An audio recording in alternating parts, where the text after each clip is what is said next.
brought to you by Bank of India.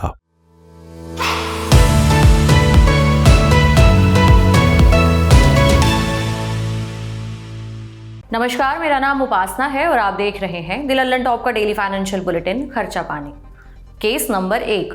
7 सितंबर को Gurugram police ने 77 लाख रुपए की धोखाधड़ी के सिलसिले में एक व्यक्ति को गिरफ्तार किया। आरोपी ने पीड़ित महिला को शेयर मार्केट में निवेश के बदले मोटे रिटर्न का झांसा दिया था। Case number 2। 9 सितंबर साइबर ठगों ने शेयर मार्केट में निवेश पर जबरदस्त रिटर्न के नाम पर नोएडा के 2 लोगों से 1 करोड़ 40 लाख रुपए ठग लिए। Case number 3। असम में डीबी स्टॉक ब्रोकिंग कंपनी का निदेशक दीपांकर बर्मन फरार था।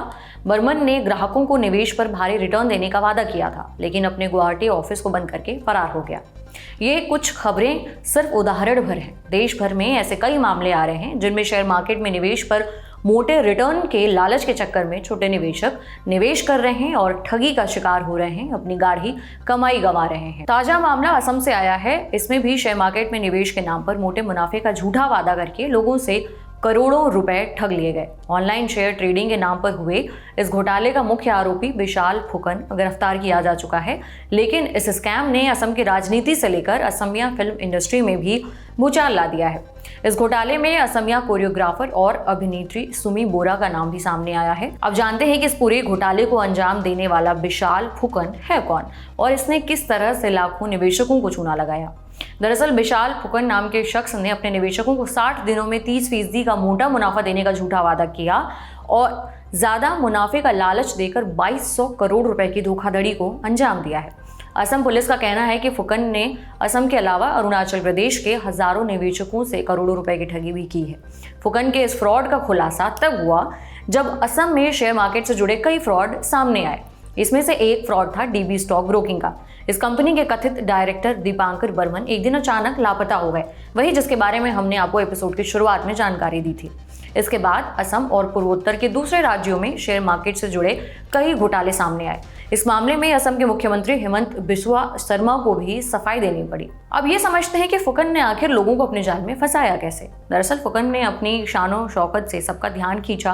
मीडिया रिपोर्ट्स की माने तो फुकन ने 4 कंपनियां खोली। इनमें दवा कंपनी, फिल्म प्रोडक्शन और कंस्ट्रक्शन की कंपनियां शामिल थी। उसने असमिया फिल्म इंडस्ट्री में भी काफी पैसा लगाया और प्रॉपर्टी खरीदी। असम पुलिस का कहना है कि फुकन ने असमिया फिल्म इंडस्ट्री में अभिनेत्री सुमी बोरा के नेटवर्क का इस्तेमाल किया। वो ऐसे ग्राहक पाने में सफल रहा जिन्होंने अधिक रिटर्न की उम्मीद में फुकन की कंपनी में इन्वेस्ट किया। एक सीनियर पुलिस अधिकारी ने न्यूज एजेंसी IANS को बताया, फुकन असमिया फिल्म उद्योग से जुड़े लोगों के लिए शहर के आलीशान होटलों में शानदार पार्टियां आयोजित करता था। वहां आने वाले लोगों को महंगे गिफ्ट्स का लालच दिया जाता था। सुमी बोरा उसे ग्राहक दिलाने में मदद करती थी और फुकन उसे कमीशन देता था। हालांकि मीडिया रिपोर्ट्स में बताया गया है कि विशाल फुकन डिब्रूगढ़ का रहने वाला है और अभिनेत्री सुमी बोरा भी डिब्रूगढ़ की ही रहने वाली हैं और वो बोरा को अपनी बहन बताता है। मीडिया रिपोर्ट्स के मुताबिक पिछले साल सुमी बोरा ने राजस्थान के उदयपुर शहर में डेस्टिनेशन वेडिंग में फोटोग्राफर तारिक बोरा से शादी की। असमिया फिल्म उद्योग के लोगों को उदयपुर लाया गया और खर्चे का जिम्मा विशाल फुकन ने उठाया।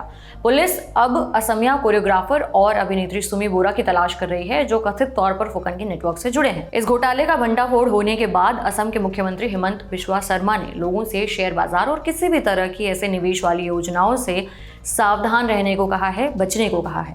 उन्होंने कहा, मैं लोगों को बताना चाहता हूं कि ऑनलाइन ट्रेडिंग फर्मों के जरिए शेयर बाजार में पैसा लगाने की कोई व्यवस्था नहीं है।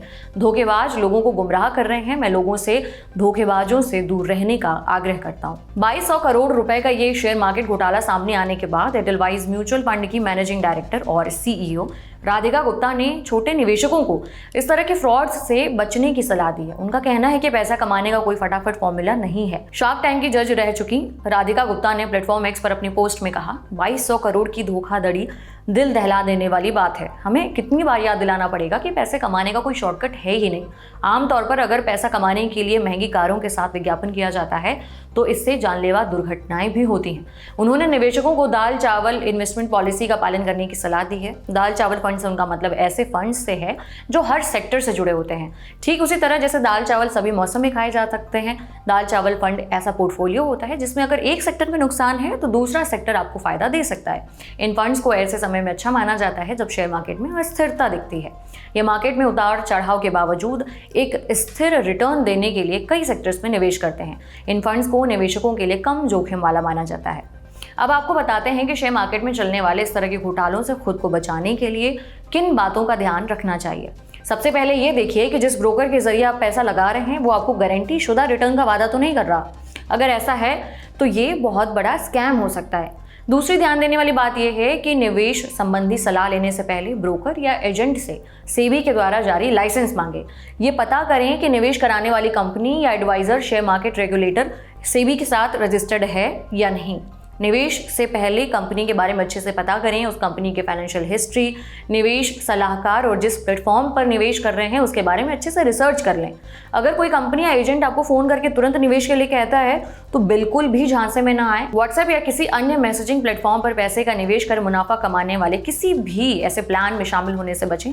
अगर आप किसी योजना में शामिल होकर पैसा कमाना चाहते हैं तो सबसे पहले उस योजना के बारे में अच्छे से पड़ताल करें, जांच करें, रिसर्च करें। किसी भी अनजान योजना में पैसे का निवेश ना करें और अपनी वित्तीय जानकारियां तो किसी के साथ साझा ना करें। साइबर ठगी की आशंका होने पर साइबर अपराध सेल में तत्काल शिकायत करें। आज के बुलेटिन में इतना ही। आपके लिए ये जानकारी भरा बुलेटिन लेकर आए थे हमारे साथी प्रदीप यादव। आपकी क्या राय है हमें जरूर बताएं कमेंट बॉक्स में। अगले एपिसोड तक अपना ख्याल रखें। देखते रहिए द लल्लन टॉप। शुक्रिया।